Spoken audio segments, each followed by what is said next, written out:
got to move to the Lions. So, look, I mean, there's only so much I can even say.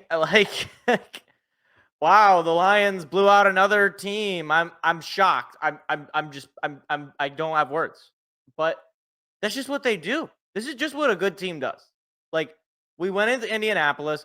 It's practically just a neutral site game based on the amount of Lions fans I heard. I mean, like, you could hear when the offense was on the field for the Colts, it was louder than when the offense was on the field for the Lions. So I don't that already shows me, like, for one, this team has one of the best fan bases in the league. That it doesn't matter if it's Indianapolis or if it's, let's see, who else do we play on the road this year? Minnesota or any of these places. Green Bay. We're going to travel.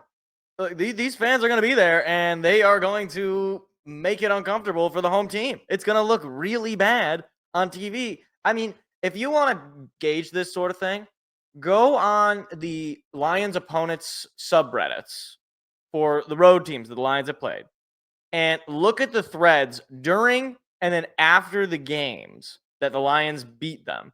Because, by the way, the Lions are 6-0 on the road. Like, you can't make that up. I remember in the first couple of years of Dan Campbell, we were wondering if he could ever win a road game. And now he can't lose them. He's lost more home games than he's lost road games this year. And he's lost just one. So, look, I mean, if you want me to run down the stats, here they are. Jared Goff, 269 yards in the air, no touchdowns, no picks. Jahmyr Gibbs, 21 carries for 90 yards. David Montgomery, 8 carries for 37 yards. Montgomery and Gibbs both with a touchdown. Gibbs with 2. J-Mo, leading receiver, 5 catches for 64 yards. Amon-Ra St. Brown had 6 catches for 62 yards. Tim Patrick, have a game, 4 catches for 55 yards. Like, guys, I got to be honest with you. I could give you a million stats, right? But there is just something about this team where it doesn't matter. Like, the stats don't even affect me at this point. It's like, oh yeah, Amon-Ra had a great game. Sure, okay, doesn't even matter because we're just taking care of business. We're like Kramer. We're T-Com, taking care of business. I mean, I saw a stat here. I couldn't believe this until I, thought about it for 30 seconds. We have not allowed a single touchdown since the first half of the Houston game, which, by my math, that's 10 total quarters in a row.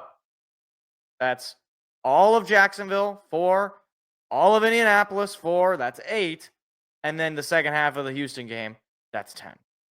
10 quarters, with injuries mounting, mind you. We didn't have Terrion Arnold against the Colts. We haven't had Aiden Hutchinson since the Cowboys game. We didn't even have Zadarius Smith for the Houston game. So, and look, you could say on the other end, well, you did have to play a combination of Mac Jones and Anthony Richardson over those last couple of games. Fair enough. But at a certain point, I mean, it's not like the Colts weren't getting into the red zone, guys.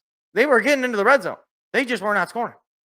And the same goes for, I guess it didn't go for Jacksonville. That game was just, that was just tough. It was tough to be a Jacksonville fan that day. But the Houston game, they had opportunities to score, and the defense just didn't let them.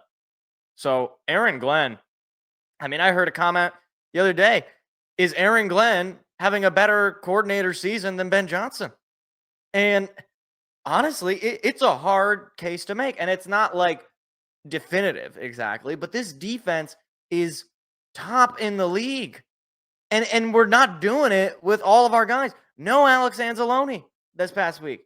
Obviously, I already mentioned no Terrion Arnold. And we're not going to have Aiden Hutchinson for the rest of the year, if at all, potentially in the Super Bowl, which I highly, highly doubt. So now, going into Thanksgiving, I am under this weird, I don't want to say confidence, because it's just sort of, that's not really the right word. It's like, okay, we have all these injuries, right? But, Terrion Arnold's probably going to be coming back. I think I heard David Montgomery and Amon-Ra St. Brown probably going to be good to go on Thursday. Not sure if we'll have Taylor Decker back. Not sure if we'll have, what's his name? Khalif Raymond. Not sure if we'll have him back, if at all. But yet, I just, I have no, I'm not, shaking in my boots at the Bears. Now, part of that is because the Bears seem to find ways to lose every week. We'll talk about them later. But it's just this Lions team, it just feels like the Thanos meme. It just feels like they are inevitable. Like, it doesn't matter. Like, you can get rid of our captain on the defense, Alex Anzalone, our starting linebacker. Doesn't matter. Jack Campbell has continued to be at a top level at the linebacker position. You can lose your first-round corner. Doesn't matter. Kendall Vildor was not good, but it didn't matter because the rest of the secondary was so good that the only guys they would throw to was in Kendall Vildor's direction, basically. Aiden Hutchinson goes down for the year. Doesn't matter because Aleem McNeil, Zadarius Smith, and even Levi Onwuzurike and Josh Paschal will come in and not replace Aiden, but recreate his influence in a sense. I mean, look, they didn't get a sack on Hutchinson, on Richardson, but there was never a point where the Lions defensively were terrified of Anthony Richardson and his ability to move down the field because he couldn't move down the field. The defense is too good. So the other thing to point out that this is just amazing. If the Lions win on Thanksgiving, there is a scenario where that win clinches a playoff spot for them. That would put them at one less win on the year than they did last year as a season. I can't make that up. Right? Like that is insane. That doesn't make any. That is beyond the pale. And I had this team winning 13 plus games going into the season. I thought they were going to be very good. I thought they were going to win the Super Bowl. But this is beyond just winning the Super Bowl. You are basically treating other NFL teams as practice for the playoffs. Shout out Allen Iverson. We're talking about practice. Like, all of the feeling going into this game against the Bears, in which I believe the Lions are going to be double-digit favorites from last I heard, it just doesn't feel like there's ever a spot where I'm like, okay, they're finally going to blow it. They're finally going to lose one. They're finally, maybe they will lose this one on Thanksgiving. Look, they haven't won on Thanksgiving since 2016. It has not exactly been their marquee game, and they're coming in. It's a short week. They're banged up. It's always hard to come back and win on Thanksgiving, especially after, getting a lot of injuries there in the second half of that game. To me, it's just like, I think they'll just figure it out. I wish I could give you more commentary on this because that's what this is for. But guys, what do you want me to say? You have the top scoring offense. You have one of the best, I think you have the best red zone defense. You have the best two running back duo in the NFL. You have two of the best wide receivers in the NFL, and Amon-Ra and Jamison Williams. You have a quarterback who, outside of one game this year, has been the most consistent and quality quarterback probably in the NFC. What do you want me to say? Like, you have the best offensive line in the league. Like, it doesn't. There is basically speaking no weakness. You have a kicker who can just casually kick 55-yard field goals like they're nothing and ice games. Like, there is basically no real weakness to this team outside of the team just simply not performing to its standard. That is the weakness of this team. So if we can play a above average game, even if we play an average game, we pretty much beat most of the teams in this league. I mean, we did it against the Colts.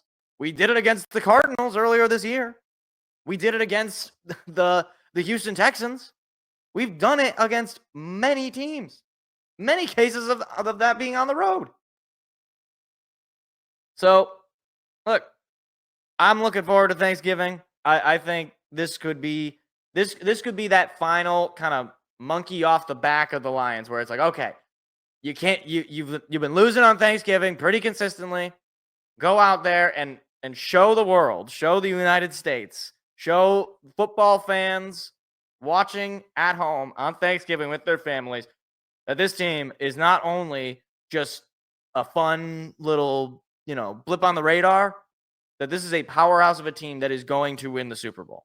And come hell or high water, they're going to, like Dan Campbell said back in his opening press conference, they're going to bite a kneecap off, and by the end of it, they're going to be the only ones left standing. I got nothing. This team is just so good, and it's so much fun. I can't wait for Thanksgiving. Come on.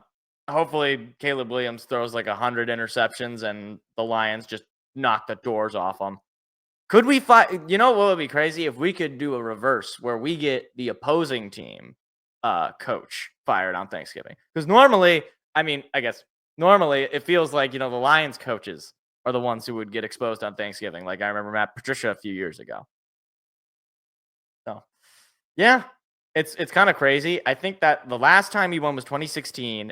It was the Vikings, I want to say we played.